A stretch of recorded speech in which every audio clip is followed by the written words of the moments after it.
muy buenas tardes. Para mí es un placer poder dirigirme a todos los compañeros que están a nivel nacional y es un honor poder estar aquí compartiendo lo que nosotros como Hospital San Bartolo hemos podido llegar a hacer, hemos podido llegar a unificar fuerzas con los cirujanos de nuestro hospital. Y pues nos acompaña el doctor Torres, que tiene mucha experiencia, ha sido jefe de la emergencia por muchos años y hemos unificado fuerzas y conocimientos para poder atender de una manera óptima a nuestros pacientes. Nosotros como ubicación tenemos, el hospital nos rodea la carretera Panamericana y la carretera de Oro, que está muy frecuentemente con accidentes de tránsito. Entonces tenemos una estadística que de cada 15 pacientes en lo regular de un día, uno por lo menos es por accidente de tránsito. Entonces, lo que nosotros desde mayo de este año quisimos hacer es ponernos de acuerdo para poder trabajar muy bien el triage, para poder optimizar la atención al paciente, optimizando ya sea por medio del triage o para poder atender de una manera efectiva, adecuada y rápida. Nosotros sabemos que según las estadísticas del Observatorio Nacional de Seguridad Vial, tenemos una estadística que de lesionados en todo el país hasta ahorita, en el 2023, llevamos 7.791 lesionados por accidentes de tránsito. Y los siniestros viales llevamos 13.076. 13.000. Eso nos afecta a todos a nivel nacional. En todas las emergencias miramos siempre esos casos. Y lo que nosotros queremos hacer es compartirles la experiencia de nosotros, cómo nosotros estamos trabajando para poder atender a los pacientes de una manera rápida y efectiva.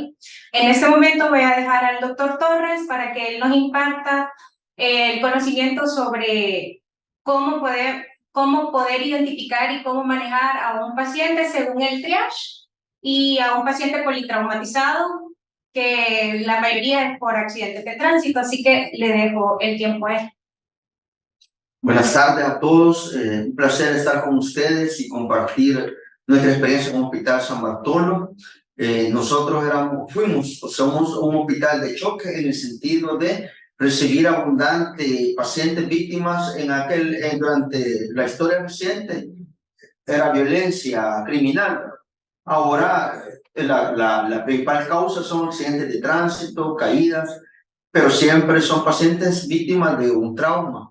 De igual manera, hay métodos para atenderlo, no se atienden de una manera tipo lluvia de ideas, ¿verdad? Lo primero que me viene a la mente es algo, no, sino que hay un método de hacer las cosas correctamente, no tenemos por qué haber diversidad de maneras de manejarlo, sino que tiene que ser de una manera ya predeterminada, de una manera ya establecida, no solamente en El Salvador, sino que a nivel mundial. Lo que vamos a hablar ahorita no es algo local, ¿verdad? Sino que es algo internacional, de la manera en que se maneja aquí, lo manejan en Israel, lo manejan en Alemania, lo manejan en Sudamérica, en Colombia, en México, etcétera, porque es la manera que se ha demostrado hasta la fecha que es la manera metódica de abordar a un paciente politraumatizado. Si no, sería un desastre manejar este tipo de pacientes, porque muchos de ellos llegan con imágenes demasiado sorprendentes o impresionantes ante cualquier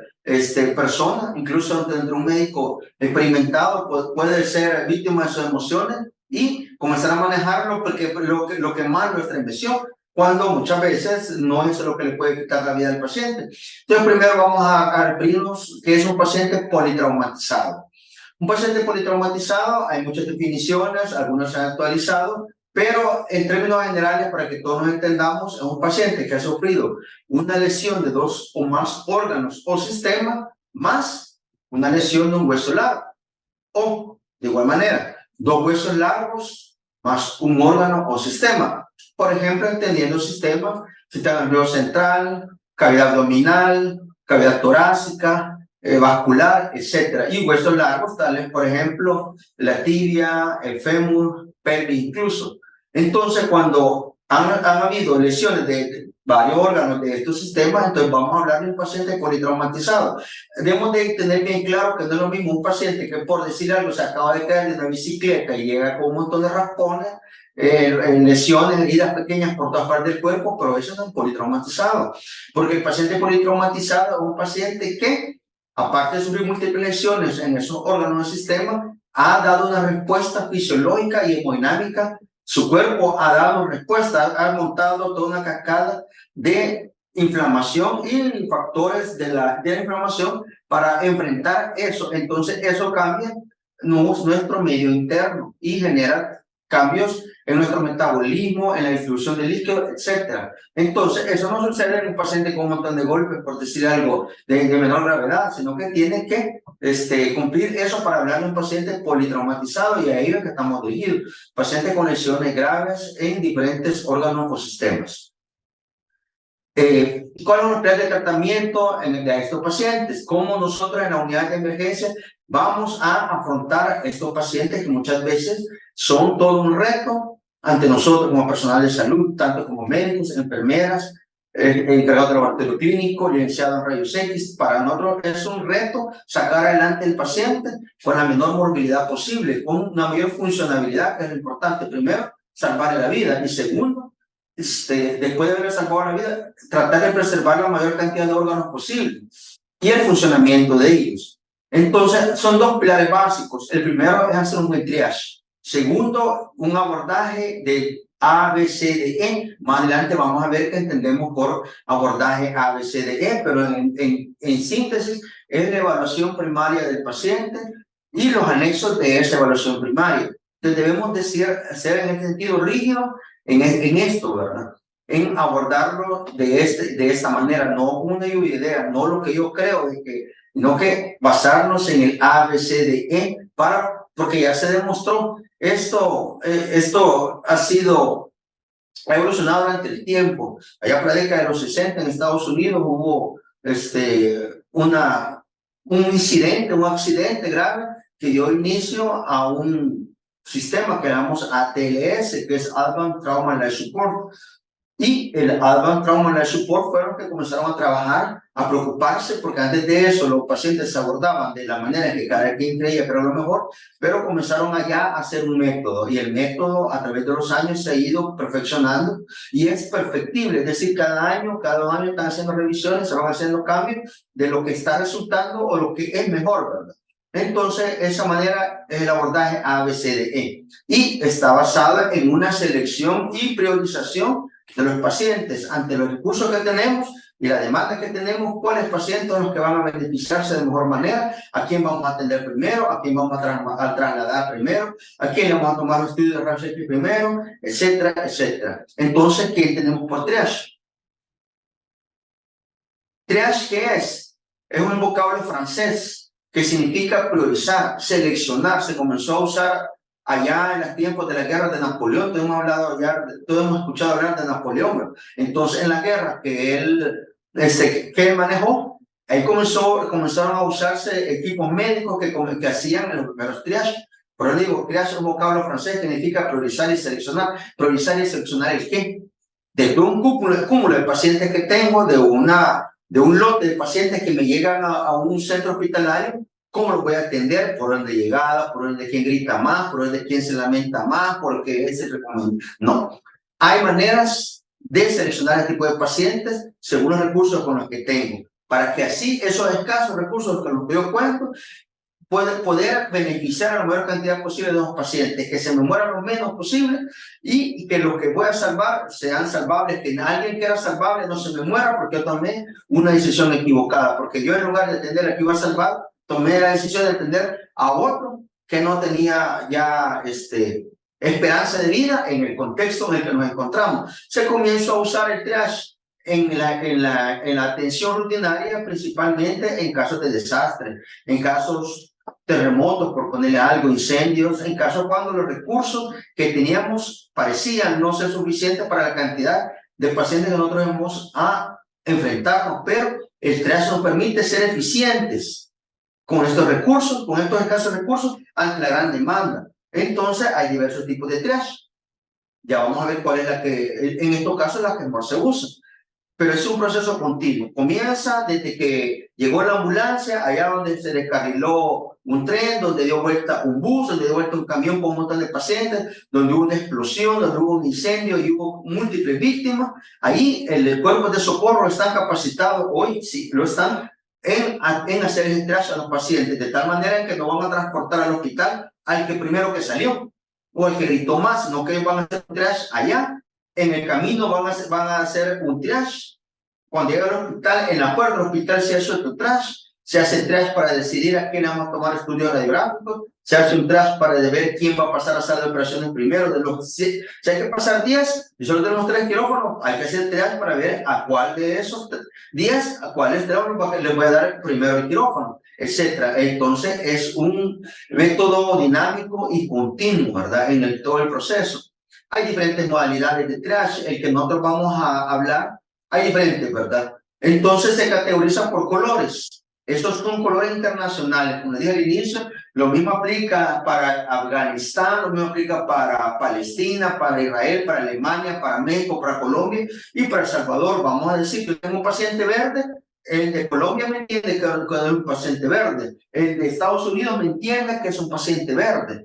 Ahora, lamentablemente, Estados Unidos está atravesando por balaceras, ¿verdad? Donde hay masacres, donde víctimas múltiples de en el hospital son categorizados por colores, y el mismo color que dieron en X hospital, yo voy a entender, me dice un paciente rojo, me está diciendo que un paciente que tiene en riesgo inmediato la vida, pero que es salvable. Un paciente amarillo es un paciente que no necesita cirugía, pero que puede esperar 2 horas sin que ponga en riesgo su vida o un miembro o un órgano o sistema.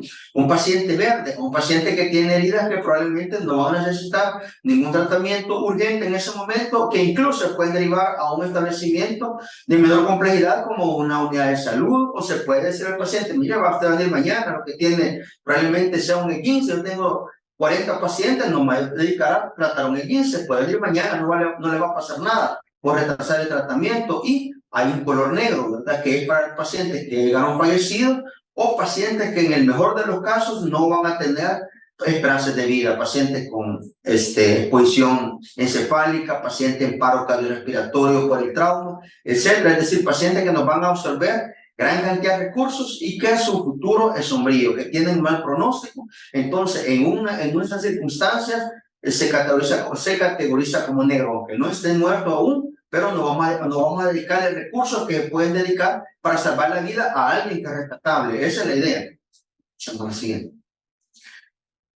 Según el ATLS, ahora vamos a ver, ese a grosso modo era el triage. Realmente hay un tipo de triage bien simple que se llama Star Triage, que lo puede realizar cualquier personal, incluso no médico, puede ser practicado por laboratoristas clínicos, dentistas, personal de rayos X, etcétera. Un Star Triage es un método simple y rápido para seleccionar al paciente. Son 5 preguntas que le hacen al paciente, 5 abordajes de manera rápida en cuestión de 1 minuto usted le hizo un buen triage a cada paciente o en medio, de tal manera que llegan 20 pacientes, en 10 minutos usted ya le hizo el triage a esa cantidad de pacientes. Y se van a manejar según un orden de prioridades. Y el orden de prioridades, hay un recurso mnemotécnico que es A, B, C, D, E. Que es decir, cada letra tiene un significado y a esa letra es la que vamos a darle la prioridad en cada paciente. Tengo un paciente que tiene un cuadro dantesco, que tiene múltiples lesiones, que tiene exposición de miembros, tiene un montón de heridas, sangre por todos lados, etc. Yo me voy a ver impresionado y no voy a ver qué hacer. Si mi mente la voy a ordenar y voy a comenzar a pensar metódicamente, y metódicamente es A, B, C, D, E. ¿A qué me refiero con eso? La letra A. Es que está pensado en cuáles son las lesiones que matan primero al paciente. Probablemente me van a decir, todos lo van a matar, sí, pero ¿cuál la va a matar primero? Entonces yo me voy a dedicar a estabilizar lo que primero mata al paciente, luego lo que segundo orden mata al paciente, luego lo que tercer orden, todo lo voy a atender. Pero lo que voy a hacer es salvar la vida del paciente y así irle dando la oportunidad al paciente de irle salvando, dándole tiempo para resolver los problemas, pero primero en el orden de cuál lo va a matar primero. Y en trauma se ha demostrado que lo que primero mata a un paciente son 2 cosas: el no respirar y la hemorragia. Entonces, pero ¿cuál va a matar primero de los 2?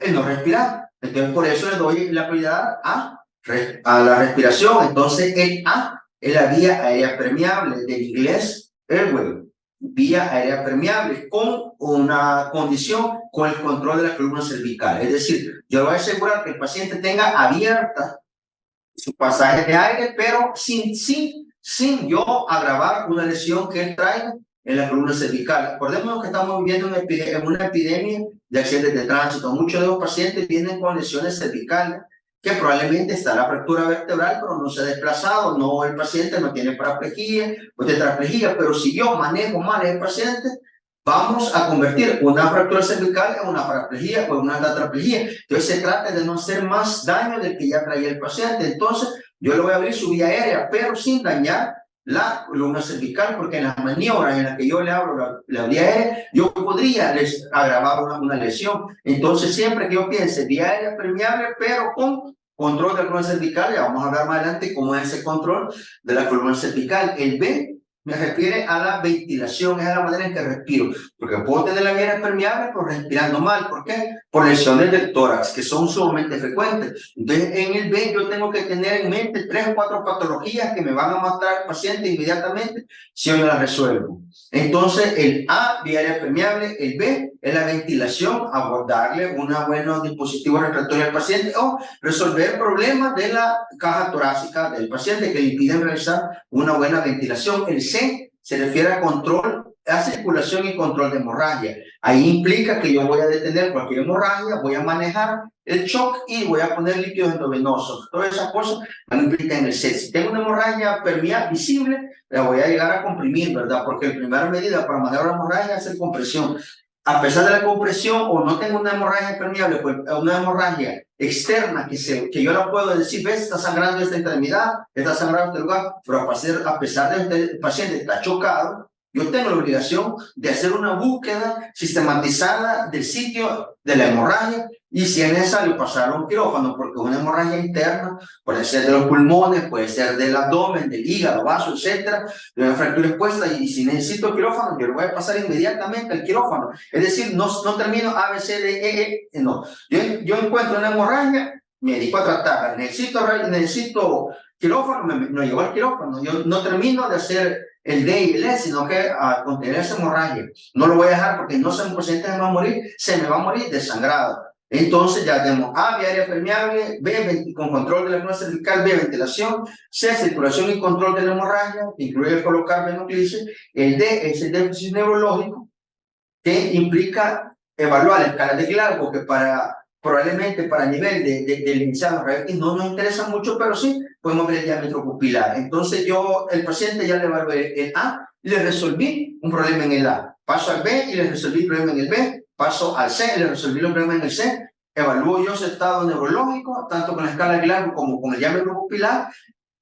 Observo, entiendo, no tiene alteraciones en ese ámbito y paso al D, al E, que el E es exponer. ¿Qué tiene que exponer? Que yo voy a ver al paciente todo, porque cuando el paciente me llega y lo estoy viendo acostado y para las partes del cuerpo, no tengo que rotar, tengo que ver la espalda, tengo que ver la columna cervical, tengo que ver el periné. Entonces el E es exponer completamente al paciente, pero con control de la temperatura. Es decir, si yo estoy en un medio ambiente, por ejemplo, una máxima urgencia donde tiene el aire acondicionado muy fuerte, lo voy a apagar o inmediatamente que lo revisa el paciente, lo voy a cubrir con mantas térmicas, voy a ponerle soluciones con líquidos calientes, etcétera, etcétera. Entonces, el E es exponer al paciente y no olvidarnos de mantener una temperatura deseable. ¿Por qué? Porque la hipotermia mata. No necesariamente la hipotermia que el paciente sufrió que en un banco de nieve. No, aquí no tenemos esa. Por no tenemos nieve y se va a dar cuenta de la hipotermia. ¿Por qué? Porque los líquidos endovenosos que le pusimos estaban muy fríos, o porque los líquidos, los cristaloides estaban muy fríos, o porque el paciente ha perdido temperatura por medio de un líquido que ha perdido por un choque. Pasemos al siguiente. Todo esto según algo trauma support. Entonces, hay que buscar las alteraciones que el paciente puede traer en ese orden. En A, B, C, D, E es una manera de pensar. Así que yo no voy a volverme loco viendo qué hago. No, vamos a chocar entre el personal de salud porque cada quien va a querer hacer lo que le corresponde. Primero vamos a B, C, D, E y buscar las lesiones en ese orden y resolver inmediatamente. Si yo encuentro un déficit en el A, yo debo abrir la vía aérea, debo aperturar la vía aérea. Si es necesario intubarlo, voy a intubar, pero no le vamos a tomar, por ejemplo, una radiografía y vamos a interrumpir la toma de la vía aérea con un tubo traqueal porque le voy a tomar radiografía. No, primero resuelvo yo la vía aérea. Si no es el paciente a los 4 minutos, lo tengo muerto.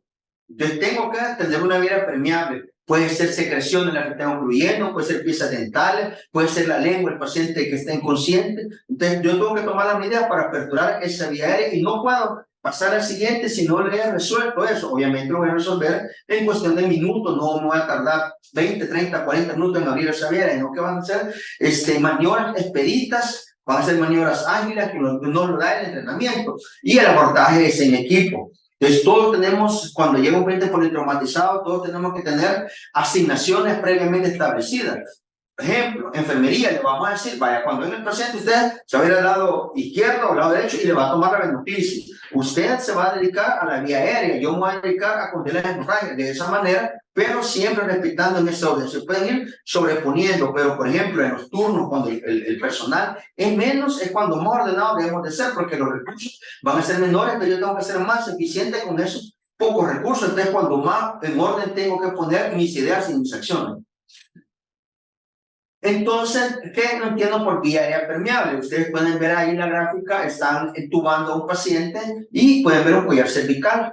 A ese paciente, ya por A o B motivo le han hecho una traqueostomía, lo están dando ventilación a través de una traqueostomía. El collar cervical tiene un orificio para que le pueda darle ventilación por ese método, pero lo que están haciendo ahí es mantener la vía aérea permeable del paciente y a la vez control de la columna cervical a través de ese collar. El collar de por sí, el solito no da todo el control. Hay que acompañarlo de otros dispositivos, unos cojines que ponen alrededor para que el paciente no haga el movimiento lateral, porque este nos impide que el paciente haga dorsiflexión, pero hacia el lateral. Entonces, pero están manteniendo la vía aérea. Si no tenemos collar cervical con nuestras manos, nosotros debemos sujetarle la columna cervical al paciente y en las maniobras de tomar la vía aérea, debemos mantener alineada, no lo vamos a soltar, sino que cuando más la debemos de cuidar. Entonces, la obstrucción de la vía aérea causa muerte inmediata del paciente. Le digo 4 minutos, 5 minutos, no es suficiente para que una vía aérea tapada, cerrada, en este caso, por ejemplo, sangre, una lesión, un escopetazo, un balazo en la cara,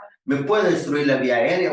Yo voy en la cama de un pica y me voy de frente, choco contra la cabina del pica, me voy a destrozar la cara y me voy a lesionar la vía aérea. Hay un montón de mecanismos de manejar la vía aérea. Entonces, lo primero que yo le voy a apuntar cuando me llega el paciente es a ver esa vía aérea. Es bien fácil revisar si tiene la vía aérea permeable. ¿Cómo? ¿Qué le pasó, señor? El paciente me dice, fíjese que me golpeé. El paciente que tiene su vía aérea normal. Si un paciente puede hablar es porque puede respirar, porque tiene bien su vía aérea. De repente no me responde, escucho yo guturismo, escucho yo roncos, entonces el paciente tiene algo que le está ocurriendo en la vía aérea y se la tengo que aperturar inmediatamente. Ya sea solamente poniendo dispositivos para oprimir la lengua o, en el caso extremo, como en colocar un tubo traqueal o una vía aérea quirúrgica definitiva, que es la traqueostomía.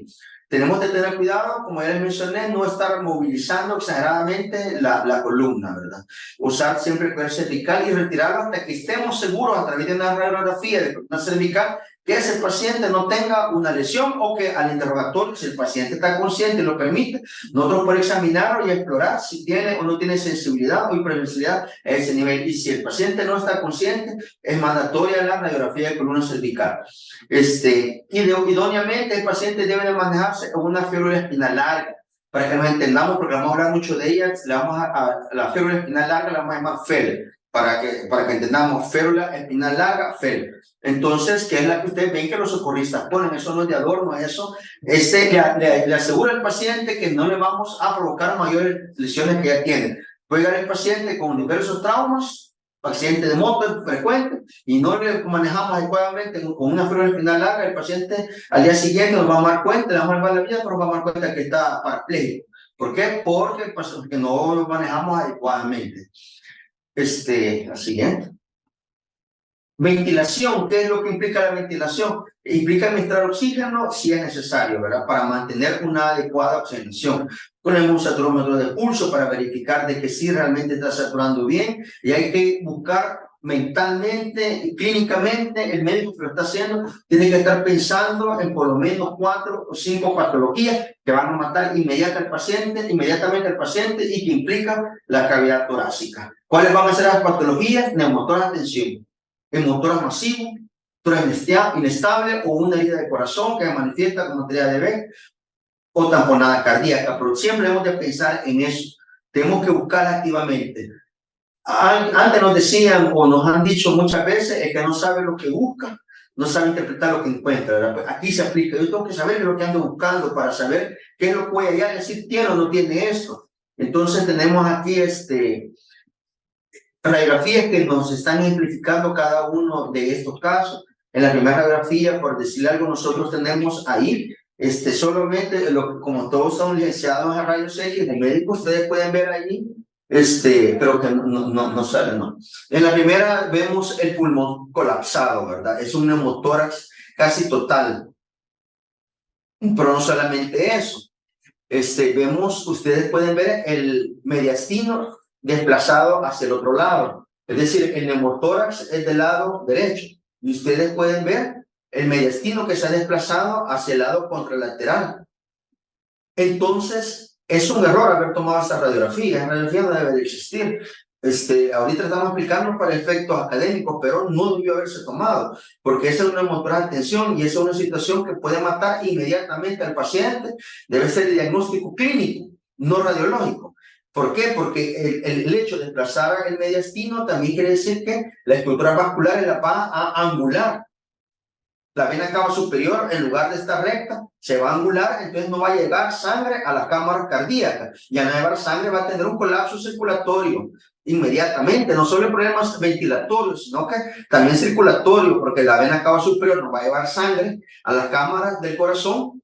Entonces, no va a haber sangre en el corazón no va a tener sangre para bombear y se va a morir el paciente en cuestión de segundos o minutos. Entonces el paciente no debió haber llegado a rayos X, sino que el paciente debió haber sido manejado inmediatamente.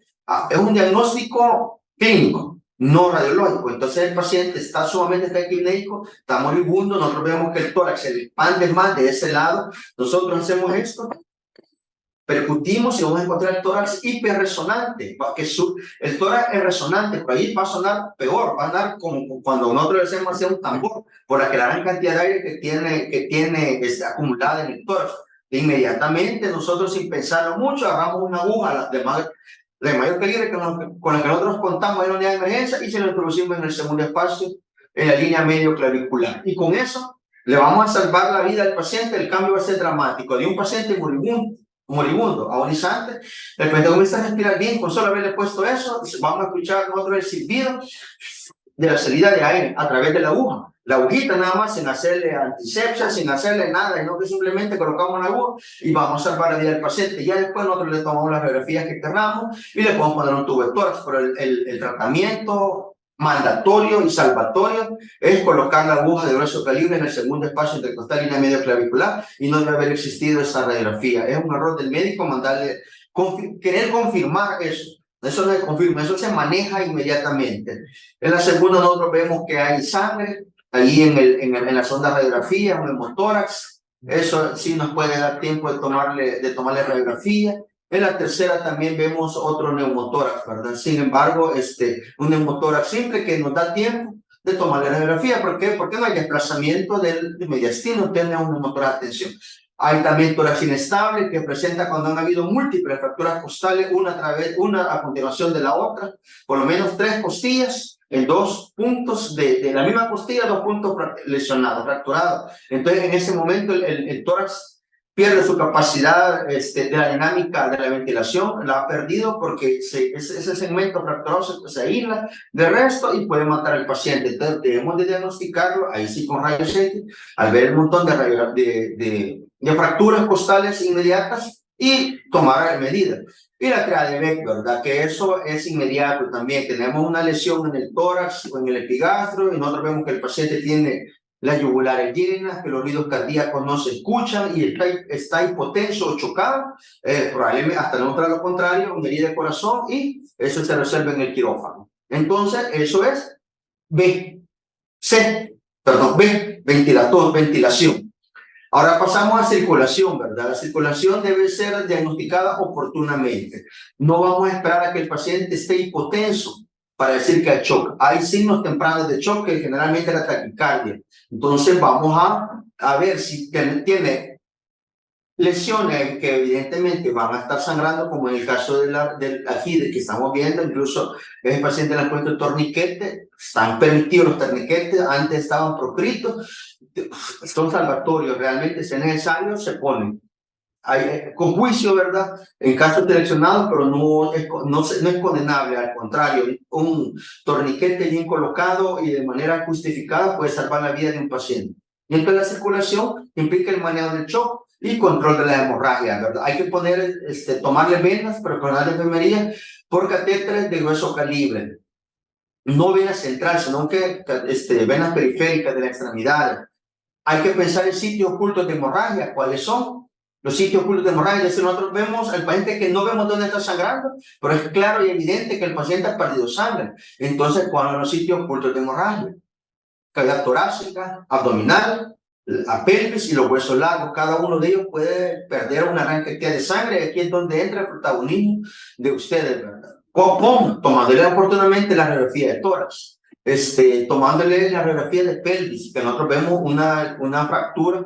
Por ejemplo, el libro de la pelvis, nosotros decimos, capaz de sangrar 5 litros, ya eso es lo que está matando al paciente. O las radiografías de huesos largos, que combinados pueden llevar a una pérdida masiva de sangre. Por decir algo, tengo 2 huesos largos sangrando. Acuérdense otra vez del concepto que dije al principio, 2 o más huesos largos. Eso puede meter en un choque al paciente. Por ejemplo, los 2 fémures sangrando pueden llegar hasta los 2 litros. Y si el paciente pesa 50, 60 kilos, entonces esa puede ser la causa de un shock severo. En caso de ayuda, hoy día nosotros tenemos el ultrasonografía abdominal, ¿verdad? Antes hacíamos lavado peritoneal, el que tengamos. Si nosotros no encontramos la causa del shock, lo buscamos en el abdomen, nos apoyamos con lavado peritoneal o la ultrasonografía abdominal, que se llama FAS. La ultrasonografía abdominal enfocada al trauma, ¿verdad? Lo que no andamos viendo el tamaño de los riñones, ni si no tiene cálculo, no. Andamos viendo si hay o no hay sangre libre en la cavidad abdominal, y de ser así, decidimos pasarlo a un quirófano para hacer los controles de hemorragia que correspondan. La siguiente, por favor. Déficit neurológico. Aquí la escala de Glasgow para coma y el diámetro pupilar. Después de haber eso nada más, hasta que ya hayamos resuelto ABC. ABC realizado y resuelto cada uno de los problemas que nosotros encontremos. Entonces nosotros podemos pasar a D, que es déficit neurológico. La escala de Glasgow no la vamos a discutir en este momento. No vamos a entrar en mayor detalle porque no es el caso. Solamente comentar lo que estamos evaluando, la capacidad del paciente de obedecer órdenes, movilizándose, es decir, la parte motora del paciente, la capacidad del paciente de hablar y la capacidad del paciente de la apertura ocular. Eso es lo que evalúa la escala de Glasgow, y a cada uno se le va dando un puntaje. Y el otro, el diámetro pupilar, que nos puede decir de manera temprana o de manera oportuna si hay una hematoma intracerebral. Si hay sangre acumulada dentro del cerebro a través de una alteración del diámetro pupilar, nosotros lo podemos sospechar y de esa manera actuar en concordancia, porque hay que actuar rápido para evitar mayores daños o una lesión cerebral secundaria, que es lo que a nosotros nos corresponde resolver. Y es que la exposición a la temperatura, con exposición del paciente con control de la temperatura. Entonces debemos desnudar completamente el paciente, debemos abrir su pierna para ver el perineo, si no hay equimosis, si no hay lesiones en el área perineal, hematomas vulvares, hematomas escrotales, y rotar al paciente para ver sensibilidad a la columna, para ver si hay lesiones penetrantes en el dorso que no hayamos visto, porque el paciente lo vemos así, a pie de frente, pero hay que rotarlo con control de la columna y verlo todo al paciente, que no nos escape ninguna lesión, para que no nos queden lesiones olvidadas. E inmediatamente cubrirlo. Si contamos con sábanas térmicas, cubrirlo con sábanas térmicas. Si tenemos calentador de soluciones, ahí en el área nos encontramos con soluciones calientes. pero no debemos de ser soluciones heladas porque entonces vamos a nosotros a meter en hipotermia al paciente. Entonces lo revisamos, inmediatamente lo cubrimos con el objetivo de mantener la temperatura del paciente, porque si el paciente entra en hipotermia, eso nos va a llevar a otros trastornos como por ejemplo trastorno de coagulación o acidosis en el paciente. Entonces no debemos de permitir que el paciente llegue a hipotermia porque la hipotermia mata. La siguiente. Por mi parte, eso es lo principal. Uno de los anexos de la evaluación primaria, todo esto que hemos hablado, A, B, C, D, E, se llama evaluación primaria. Resuelto la evaluación primaria y ya le salvamos los pacientes, nosotros ya pues después procedemos a la evaluación secundaria, que es una revisión de cabeza a pie, ¿verdad? Por sistemas de manera concienzuda y detallada, pero no vamos a estar en el momento que el paciente está agonizante, no vamos a estarle viendo ahí otro tipo de lesiones, no que a resolver lo que amenazan inmediatamente la vida. Tenemos lo que los estadounidenses le llaman la hora dorada, golden hour, que es donde fallece la mayor cantidad de pacientes o hay complicaciones. Entonces, esa hora dorada, que no necesariamente una hora, puede ser 20 minutos, puede ser 10, pueden ser 30, es donde nosotros debemos ser eficientes y ser metódicos en el abordaje de ese paciente. Muchas gracias.